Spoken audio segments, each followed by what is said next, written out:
सबसे पहले मैं आपको बता दूं कि यह हत्या विजय यादव ने नहीं किया है, बल्कि भीड़ में ये हत्या हो गई है। ग्रामीण क्षेत्र, ग्रामीण लोग इसको पकड़ करके इन अपराधियों को पीट दिए थे।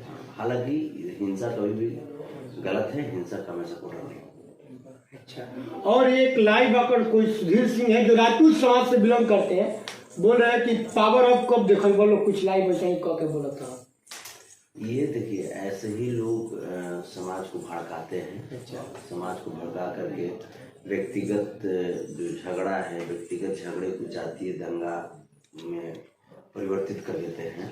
ऐसे लोगों पे बिल्कुल लगाम लगाई जानी चाहिए। और रही बात कि ये ऐसे ही कर करके तो इनके जो परिवार है वो बहुत प्रतिष्ठित फैमिली है इनका। आदरणीय प्रभुनाथ बाबू के ये भतीजा हुए और रणधीर सिंह जी के भाई हैं।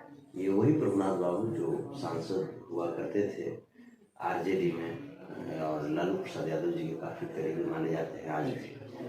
और लालू यादव जी के पार्टी के चुनाव चिन्ह पे ही रणधीर सिंह जी जो कि प्रभुनाथ बाबू के बेटा हैं चुनाव लड़े थे। लेकिन इन्हीं के कुछ ये सब जो सुधीर जी का जो ये सब जो स्टेटमेंट जो रहता है, इसके वजह से बहुत कम अंतर से वो चुनाव हार जाते हैं। नमस्कार, मैं रमेश प्रेमी और आप देख रहे हैं आर्यन न्यूज। और अभी हम मौजूद हैं यदुवंशी सेना के अध्यक्ष संतोष रेणु भैया के पास, और आज हम बात करने वाले हैं छपरा में जो मुबारकपुर गांव में हत्याकांड हुआ है, उन्हीं पे चर्चा करेंगे। आइए आपको भी और खुद मिलते हैं संतोष रेणु यादव जी से। तो चैनल में स्वागत है सर। बहुत बहुत धन्यवाद भैया। अभी ये क्या चल रहा है, मतलब कहीं भी विवाद हो जा रहा है, कहीं भी हत्याकांड। अभी आपने भी देखा होगा छपरा में एक विजय यादव कोई करके है, उन पे आरोप लगाया जा रहा है हत्याकांड का कुछ करके। नहीं, जैसे देखिए, आरोप प्रत्यारोप तो चलता ही है किसी भी घटना के बाद। लेकिन जहाँ तक बात है कि विजय यादव जी की, तो मैंने जहाँ तक इसमें जानकारी हासिल किया या मुझे पर हमारे तक जो भी जानकारी आई है, वो विजय यादव जी के पिताजी की भी हत्या की गई और विजय यादव जी के भाई की भी हत्या की गई।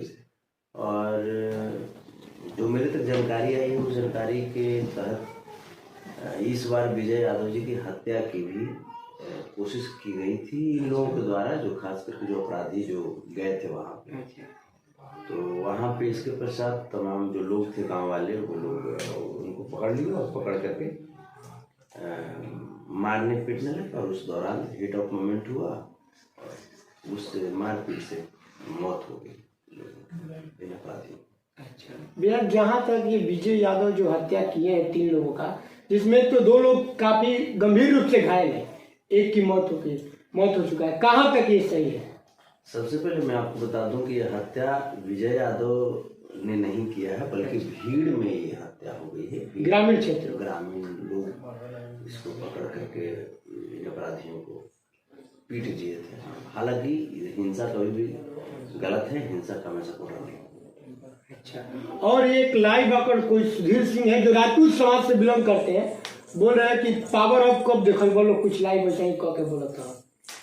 ये देखिए, ऐसे ही लोग समाज को भड़काते हैं। अच्छा, समाज को भड़का करके व्यक्तिगत जो झगड़ा है, व्यक्तिगत झगड़े को जातीय दंगा में परिवर्तित कर देते हैं। ऐसे लोगों पे बिल्कुल लगाम लगाई जानी चाहिए। और रही बात कि ये ऐसे ही कर करके तो इनके जो परिवार है वो बहुत प्रतिष्ठित फैमिली है इनका। आदरणीय प्रभुनाथ बाबू के ये भतीजा हुए और रणधीर सिंह जी के भाई हैं। ये वही प्रभुनाथ बाबू जो सांसद हुआ करते थे आरजेडी में, और लालू प्रसाद यादव जी के काफ़ी करीबी माने जाते हैं आज भी। और लालू यादव जी के पार्टी के चुनाव चिन्ह पे ही रणधीर सिंह जी जो कि प्रभुनाथ बाबू के बेटा हैं चुनाव लड़े थे। लेकिन इन्हीं के कुछ ये सब जो सुधीर जी का जो ये सब जो स्टेटमेंट जो रहता है, इसके वजह से बहुत कम अंतर से वो चुनाव हार जाते हैं। तो इनको ऐसी बातों पे लगाम रखनी चाहिए, और ऐसा नहीं करेंगे तो फिर ये अपने ही घर को नुकसान पहुंचा रहे हैं और अपने घर के साथ साथ कहीं ना कहीं जो लालू यादव जी का जो सिद्धांत है वो भी कमजोर होता है। और काफी लोग मतलब बोल रहे हैं कि जो आके विधायक है मुखिया है यादव समाज से बिलोंग करते हैं और जो ये राजपूत समाज के मतलब पीड़ित परिवार के ये कांड हुआ है इस मतलब बात को दबाया जा रहा है। देखिए तब तो ये इस बात को भी दाद देनी पड़ेगी कि जब सब लोग वहाँ पे विधायक हैं, मंत्री हैं, मुखिया हैं, सब लोग यादव हैं, उसके बावजूद अगर इस घटना में इतना धैर्य रखे हुए हैं तब तो दाद देनी पड़ेगी ना। अब भाई कोई इतना बड़ा मैंने आपने गए और जैसे जा करके पूरे मुखिया जी के गांव को आग के हवाले कर दिया, मवेशियों को आपने क्षति पहुंचाया, सरकारी संपत्तियां आपने क्षति पहुंचाया, मुखिया कार्यालय में दस्तावेज को जला दिए। तो ये दस्तावेज का मतलब संवैधानिक दस्तावेज होता है ना, आपने उसको जला दिया। तो इन लोगों पे तो देशद्रोह का केस होना चाहिए और ये लोग इसी कार्य के लिए जाने ही जाते हैं। जब जब चुनाव आएगा आप इस तरह का कार्य देख सकते हैं, आपको देखने को मिलेगा लगातार। अभी 2024 का चुनाव भी नजदीक है। आखिर जब चुनाव आता है तभी जातिवाद क्यों होता है? नहीं जानना। हम देखिए बीजेपी के पास कोई वोट लेने का नैतिक अधिकार नहीं है, ठीक है। पूरे देश को जिस प्रकार से बीजेपी ने ठगा है और पूरे देशवासियों को जिस प्रकार से जुमली होता है ना, जुमला वाली बातों में उलझा कर, हाँ पहले तो बोले थे कि 15 लाख रुपए हर अकाउंट में आएगा, तो 15 लाख रुपए हर अकाउंट में आएगा। उसके जगह पर लोग का जो योजना का जो पैसा था, लोगों के हितों की जो पैसा था, जो सरकारी योजनाओं का पैसा, वो अडानी की झोली में डाल दिए। वो अडानी का क्या स्थिति अभी है वो आप जान रहे होंगे, देश की स्थिति।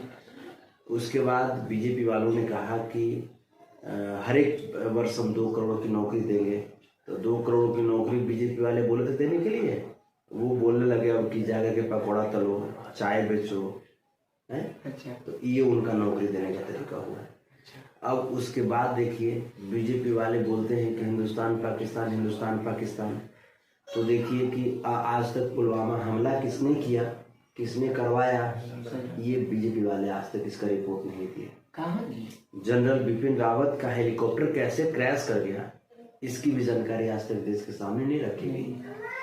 तो ये हिंदुस्तान पाकिस्तान वाली बात होगी। अब बीजेपी वाले ये जो मैंने तथा मेन मुद्दा है कि आखिर जब चुनाव नजदीक आता है तो अभी जातिवाद क्यों होता है? क्योंकि इनके पास कोई तो नैतिक जो अधिकार होना चाहिए, जो इनको विकास से मतलब नहीं है। ये सिर्फ 14% के लिए बने हैं। बीजेपी का मतलब 14%। जब चुनाव आता है तभी जातिवाद क्यों होता है? देखिए बीजेपी का काम ही है कि लोगों को फूट डाल करके और अपनी पॉलिटिकल रोटी सेके। बीजेपी अगर जातिवाद नहीं करेगी तब तो फिर देश आगे बढ़ जाएगा ना। आप देख रहे हैं कि अभी जैसे एक इधर ले लीजिए, एक अपने आप को साधु कहता है, वो 1 नंबर का महालंठ है वो, लेकिन अपने आप को साधु कहता है। बगेसरा है, बाबा बगेसरा है। 26 साल की उम्र में वो 750 करोड़ के मालिक बन गया। और उसके बाद क्या है कि वो कहता है कि हिंदुस्तान को हिंदू राष्ट्र बनाएगा। तो हिंदू राष्ट्र जब बनाएगा तो बताइए कि सरदार भगत सिंह जी जो सिख समाज से आते थे, उनकी कुर्बानी को कैसे भूल जाएगा देश। अब्दुल हमीद जी जो कि मुस्लिम समाज से आते थे, अब्दुल हमीद जी हाँ जो मुस्लिम समाज से आते थे, वो हिंदुस्तान पाकिस्तान की लड़ाई में अपनी जान की बाजी लगा करके पाकिस्तान के टैंक को उड़ा दिए थे, जो भारत की तरफ बढ़ता आ रहा था। आप उनकी कुर्बानी को कैसे भूल सकते हैं। मदर टेरेसा जी जिनको भारत रत्न के सम्मानित किया गया, देश ने सम्मानित किया, वो ईसाई समाज से आती थी, आप उनको कैसे भूल सकते हैं। तो हमारा देश जो है संविधान से चलता है और संविधान में बाबा साहब भीमराव अम्बेडकर ने लिखा है कि हिंदू मुस्लिम सिख ईसाई धर्मनिरपेक्ष राष्ट्र है हमारा। तो आप तो संविधान के खिलाफ की बातें कर रहे हैं। तो इनको तो देशद्रोह के तहत एक केस होना चाहिए इन लोगों पे, और केस करके इनको सलाखों के पीछे डालनी चाहिए। लेकिन बीजेपी नहीं कर रही क्योंकि वही बुलवा रही है। बीजेपी ही करवा रही वो है अपना सब टीआरपी के लिए वो सारा चीज देश को गुमराह कर रही है। एक तरफ अडानी लेकर तो भाग गया। अच्छा। न्यूज चैनल में आप कितने बार देख रहे हैं, क्योंकि रवीश कुमार जैसे पत्रकार नहीं है वहां पे, सब बिकाऊ पत्रकार है, गोदी मीडिया हो गया सब लोग। तो आप इन चीज को देख सकते हैं कि देश किस तरफ जा रहा है। ये बहुत गंभीर परिस्थिति है, बहुत गंभीर परिस्थिति है। देश का इकोनॉमी जो है वो बिल्कुल गिर रहा है, करेंसी गिर रहा है। देश की जो 14% जो आबादी है उनके पास देश का 73% संपत्ति है, और देश की 86% की आबादी के पास मात्र देश का 27% संपत्ति है। इतनी आर्थिक असमानता है देश में। आप जिस संगठन को ये लोग प्रमोट करते हैं, आरएसएस, वो एक आतंकवादियों का संगठन है, आतंकवादियों का संगठन है। उसी आरएसएस से आता है नाथूराम गोडसे, और राष्ट्रपिता महात्मा गांधी जी को मार देता है, जो कि जिनके मुख से उनकी प्राण छूटने के दौरान भी हे राम का नारा आया। तो राम के मानने वाले लोग को तो आरएसएस मार देता है। मतलब जो मुबारकपुर गांव में हत्याकांड हुआ है छपरा में, क्या उन लोग को न्याय मिलना चाहिए कि नहीं, पीड़ित परिवार को? बिल्कुल, उसके लिए है कानून व्यवस्था है, हमारी संविधान है, शासन प्रशासन सब लोग मिलकर के बिल्कुल न्याय देंगे। न्यायपालिका है, न्यायपालिका में आप देखिए कॉलेजियम सिस्टम है, 95% तो वही लोग बैठे हुए हैं ना। अच्छा। तो अब आप किन से न्याय मांगते हैं? आपके पास 95% जज आप ही के समाज से है। जजों समाज से तो बिलोंग करते हैं ना, वहाँ के मुखिया भी। नहीं, आप ये बताइए कि मुखिया जी अगर गलत है तो फिर आप उनको ये कीजिए ना। आप ऐसे कैसे कह दीजिए कि मुखिया जी गलत है? ऐसे नहीं ना कर सकते हैं। उसके लिए जांच होगी, ये पैनल गठित किया ही गया है, जांच होगी, हर चीज होगी, उसका तरीका है। यहाँ पे अपराधियों को आप फिर से आप किसी जात से जोड़ रहे हैं। ये लोग देश को बर्बाद कर रहा है, गुमराह कर रहा है। ये बीजेपी की चाल है, क्योंकि बीजेपी सोच रही है कि चुनाव में वोट मांगने का कोई तो अधिकार है नहीं, नैतिक अधिकार तो नहीं रहा मेरा, तो गुमराह करके किसी प्रकार से चाह रही है कि बिहार से वोट ले ले। अच्छा। ये लोग पत्थर को लेके जाएगा पूजा करने के लिए, है पत्थर को पूजेगा। अरे यार, भगवान इंसान के रूप में देखो ना, इंसान के रूप में भगवान को देखो। वो भगवान है ना जो तुमको प्रधानमंत्री बनाया है, वो भगवान है ना जो आपको मुख्यमंत्री बनाता है। भगवान तो वो है ना, हमारे लिए भगवान तो हमारे पब्लिक है ना। इनके वजह से आज तक यहाँ तक हम पहुंचे हैं। ये लोग वही चीज है, पाहन पूजे हरी मिले तो मैं पूजू पहाड़, याते बेचक्की भली जो पीस खाए संसार। कबीर जी ने बिल्कुल सही कहा था। और एक राजपूत समाज से कोई लड़की लाई आकर बोल रही है कि कब तक चूड़ी पहनिएगा, साड़ी पहनिएगा, पावर दिखाना पड़ेगा, कुछ ऐसे करके लाई आकर बोल रही है। देखिए, वो लोग का मैटर है, चूड़ी पहनेगा कि लहंगा पहनेगा, इससे हमको मतलब नहीं है। इससे हमको मतलब नहीं है, लहंगा पहने चूड़ी पहने, उससे कोई हमको मतलब नहीं है। हमको है कि हमारे 86% पे अगर कोई उंगली उठाएगा तो भाई उसका उंगली हम तोड़ देंगे। हमारे 86% पे उंगली किसी भी स्थिति में बर्दाश्त नहीं करेंगे, क्योंकि 86% का बहुत शोषण हुआ, अब शोषण बर्दाश्त नहीं कर सकते। और मेरा एक कड़वा सवाल रहेगा आपसे कि आप कटिहार वाले मामला में सबसे पहले गए थे वहां पे उन लोगों को न्याय दिलाने के लिए, लेकिन संतोष रेणु यादव भैया छपरा मुबारकपुर गांव में आके क्यों नहीं गए अभी तक? देखिए, कटिहार वाले मैटर में प्रशासन वहां पे सुस्त थी, प्रशासन कोई कार्य नहीं कर रही थी तब, और उस मैटर को दबाया जा रहा था, कटिहार वाले घटना को दबाया जा रहा था। अच्छा। लोगों के सामने नहीं लाया जा रहा था उसको। तब जाकर के मुझे वहां पे जाना पड़ा, और वहां पे जाकर के हमने जो भी था बात को लोगों तक रखा। लेकिन छपरा वाले मैटर में आप देखिए कि पहले दिन से ही पुलिस मुस्तैद है। तो अब जब प्रशासन मुस्तैद है तो वहां जाकर के आप क्या कीजिएगा? वहां जाकर के मैंने ये सब नियन तिलकहरू नियन जाकर के आगजनी नहीं करना है हमको। कभी देखे कटिहार वाला मुद्दा पर इतना बड़ा नरसंहार हुआ था कटिहार में, कभी देखे कि हाँ आगजनी भी किया गया था 86% के द्वारा? कभी देखे आप? ऐसा नहीं देखे होंगे। हम लोग संविधान को मानने वाले लोग हैं, लेकिन ये लोग देशद्रोही लोग हैं। ये लोग उग्रवादी टाइप का आदमी होता है 14%। तो बर्बाद करने लगा। इन लोग को अंग्रेजों का दलाल यही सब तो था, यही सब तो था जो अंग्रेजों का दलाल था। तो ये सब जो है, ये सब को देश से मतलब नहीं है, देशवासी से मतलब नहीं है, ये सब उग्रवाद ही फैलाएगा, देश को कमजोर करेगा ये सब। और हम जानने की कोशिश करेंगे और दर्शक भी जानने की कोशिश करें कि क्या संतोष रेणु यादव अभी भी जाएंगे वहां पे कि नहीं जाएंगे छपरा में।